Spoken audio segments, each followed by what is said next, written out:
Good morning students to my sociology class.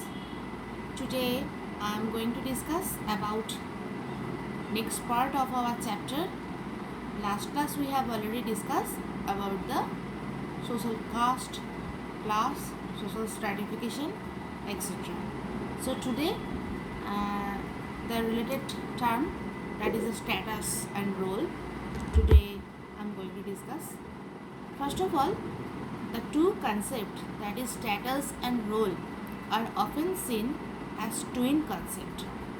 Okay, so a status is simply a position in which or in a group.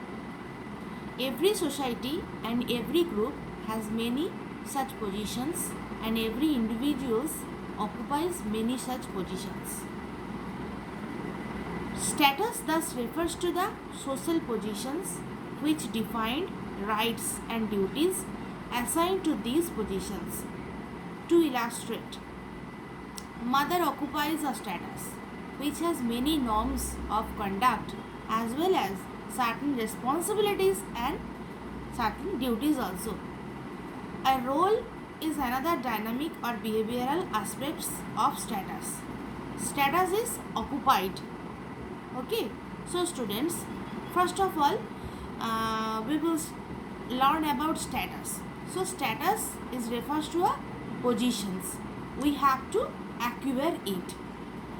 Next, the status is a matter or a things that we can show like that. Status, it is refers to the position of an individual occupies in a group or in society. Each status has a certain defined rights and duties assigned to it. Understood, students? So what is status? Status refers to the position an individual occupies in a group or in society. Each status has its certain defined rights and duties assigned to it. For example of status, doctor, mother, teacher, like that. So status is a things related to class. Each individual occupies status in the society. The totality of the status occupied by an individual in the society is called a status set. For example, the status set of different types of members of the society, the status of the PM or the status of the councillor, or very simply we can say that its status of a doctor is different or are rightful from the other people. So they have to acquire the status. Very correlated term is related to status, that is prestige. So status has a certain amount of prestige or social values attached to it. Prestige is attached to the status, means social position, rather than to the person occupying it. For example, prestige is a doctor may be higher than that of a shopkeeper, even if the earning of the doctor is lesser than that of the shopkeeper. So status is two types. We have already discussed it, that is achieved status and ascribed status. Achieved status means it is based on an individual choice, and ascribed status means a person does not choose his status.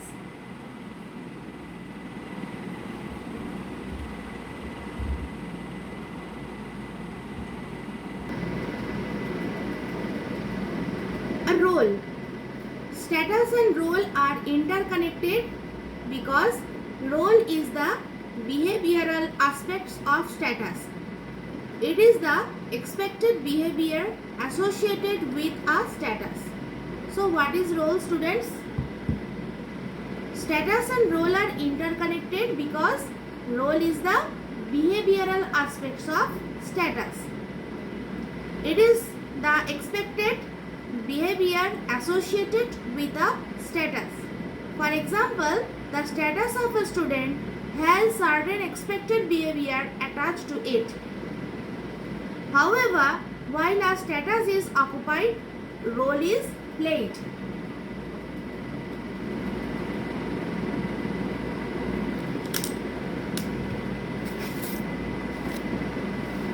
A role is the behavioral or a dynamic or the behavioral aspects of status.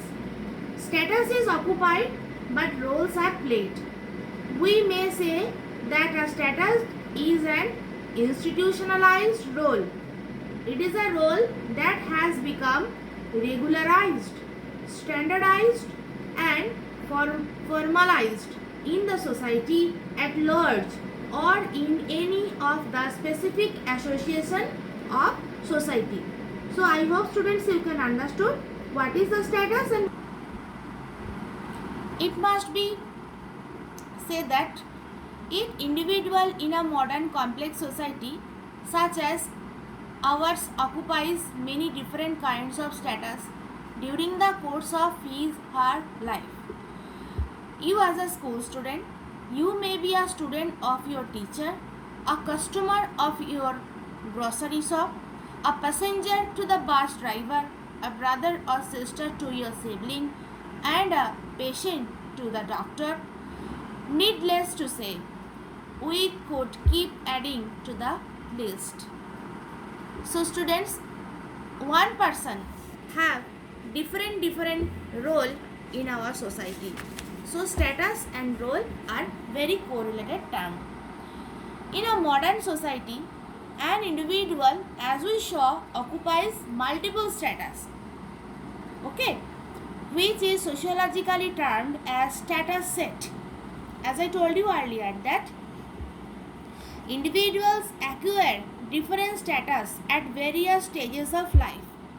Now we are students, after that we will become a parent also. A son becomes a father, a grandfather, and then great grandfather, and so on, like that. This is called a status sequence. For it refers to the status which is attained in succession or sequence at various stages of life. An ascribed status is a social position which a person occupies because of birth or assumes involuntarily. The most common bases for ascribed status are age, caste, race, and kinship. Simple and traditional societies are marked by ascribed status. An ascribed status, on the other hand, refers to a social position that a person occupies voluntarily by personal activities or by personal abilities, achievements, virtues, and choices. The most common bases for achieved status are educational qualification, income, and professional expertise. Modern societies are characterized by achievements. Its members are accorded prestige on the basis of their achievements. How often you would have heard the phrase, "you have to prove yourself." In traditional societies, your status was defined and ascribed by birth. However, as discussed, I told you earlier that even in modern achievement-based societies, ascribed status matters. Status and prestige are very interconnected terms. Every status is accorded certain rights and values. Values are also attached to the social position rather than to the person who occupies, to his or her performance, or the kind of values attached to the status or to the office is called prestige. People can rank status in terms of their high or low prestige. The prestige of a doctor may be high in a comparison to a shopkeeper. People perform their roles according to social expectations, that is role taking and role playing. Two things are here. One is role taking and another is role playing. A child learns to behave in accordance with how her behavior will be seen and judged by others. So, role conflict is the incompatibility among roles corresponding to one or more status. It occurs when contrary expectations arise from two or more roles. A common example of that is the middle class working woman who has to judge her role as a mother and wife at home and that of a professional that work. So it is a commonplace assumption that men do not face role conflict. Sociology, being both an empirical and comparative discipline, suggests otherwise. Role is a stereotype, is a process of reinforcing some specific role for some member of the society. For example, man and woman are often socialized in stereotypical social roles as breadwinner and homemaker, respectively. Social roles and status are often wrongly seen as fixed and unchanging nowadays also. It is felt that individuals learn the expectations that surrounded social position in their particular culture and perform these roles largely as they have been defined. Through socialization, individuals internalize social role and learn how to carry them out. This view, however, is mistaken. It suggests that individuals simply take on roles rather than creating or negotiating them. In fact, socialization is a process in which human can exercise agency. They are not simply passive subjects waiting to be instructed or programmed. Individuals come to understand and assume social roles through an ongoing process of social interactions. These discussions perhaps will make you reflect upon the relationship between the individuals and society, which we had already studied in chapter 1. So students, role and conflict. Role and conflict. Each individuals perform a number of roles in a society. Role conflict occurs when the performance of one role conflict with that of another. As I told you earlier that modern working women very often finds that her role as a professional conflicts with that of a mother and a wife. So students, role and status are not given and fixed. People make efforts to fight against discrimination, roles and status. For example, those based on caste or race or gender. At the same time, there are sections in society who oppose such changes.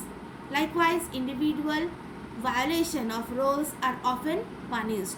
Society thus function not just with role and status but also with social control. So students, now our next point is social control. What is social control? Because we are all the members of society, so we have some status, we are having our caste, we having our class, we are maintaining our duties, we have our particular prestige. So now what is social control? Society is an ongoing process. So if society is dynamic, then social control is an indispensable part. So social control is one of the most generally used concept in sociology. It refers to the various means used by a society to bring its relationship, or what is the values, what is the relations, or what is the advantage, why we are using the term social control. So for that we have to know what is social control. So society is a harmonious organization of humans. Okay. So individuals are expected to discharge their roles and duties and perform functions accordingly, right? In order to exist and progress, society has to exercise a certain control over its member. Such controls are termed as social control. Students, I am repeating once again because it's a new concept for you. So society is a harmonious organizations of human, or it's a combinations of human beings. So individuals are expected to discharge their roles and perform functions accordingly. We people, we are doing our work, we are maintaining our duties, we have our particular values, our ethics and our visions also. So we are maintaining accordingly in order to exist and progress society, because society is a dynamic. That's why in order to exist and progress, society has to exercise a certain social control over its member. Such controls are termed as social control. According to the sociologist, social control is a process by which stimuli are brought to bear effectively upon some person or group of person, thus producing responses that function in adjustment to the group. Now, social control, we can say that, or in depth. So, social control refers to a process or a technique and a strategies by which behavior of an individuals or a group are regulated. It refers both to the use of force to regulate the behavior of the individuals and groups. Understood? Social controls may be informal or formal. So, social control may be informal or formal.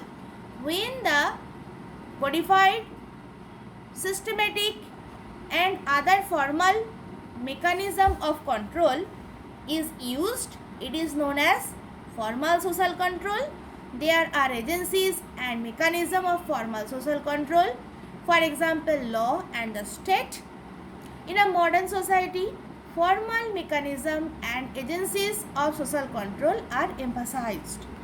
On the other hand, in every society, there is another types of social control that is known as informal social control.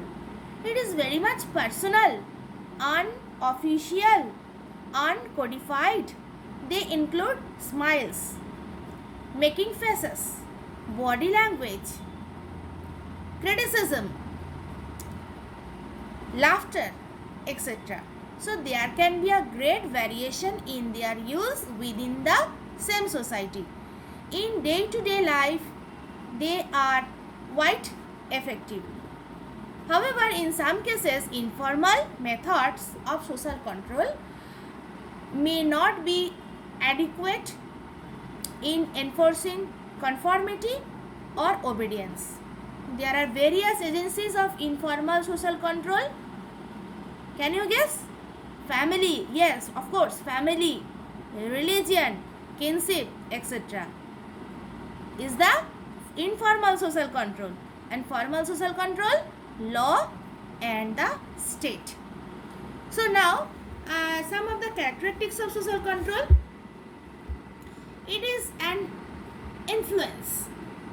The influence may be excessive through public opinion, questions, social suggestions, religion, appeal to reason and any other method found suitable by the group. Next, we can say that the influence is exercised by society. It means that the group is better able to exercise influence over the individual than any single individual. The group may be the family, the church, the state, the club, the school, the trade union, the organizations, etc. So the effectiveness of influence, however, it's depend upon variable factors. However, sometimes the influence of the family may be vice versa. The influence of the clan may be more effective than that of the church. So the influence is exercised for promoting the welfare of the group. As a whole, social control is exercised with some specific end in view. So students, social control, it's a mandatory for every society. If you want to stay in society, so we have to follow up social control. Next, needs for social control. Social control is essential for the existence of society because every individual had a separate personality, separate prestige. No two persons are alike in their nature, ideas, interests, habits and attitudes. So there is so much difference in the ways of living of the people that at every moment there is a possibility to clash between them. So that's why we have to maintain social control. Next thing we can say that to develop cooperative views. Cooperative views. With the help of social control, individuals are able to come in contact with each other according to their interest, habits, status.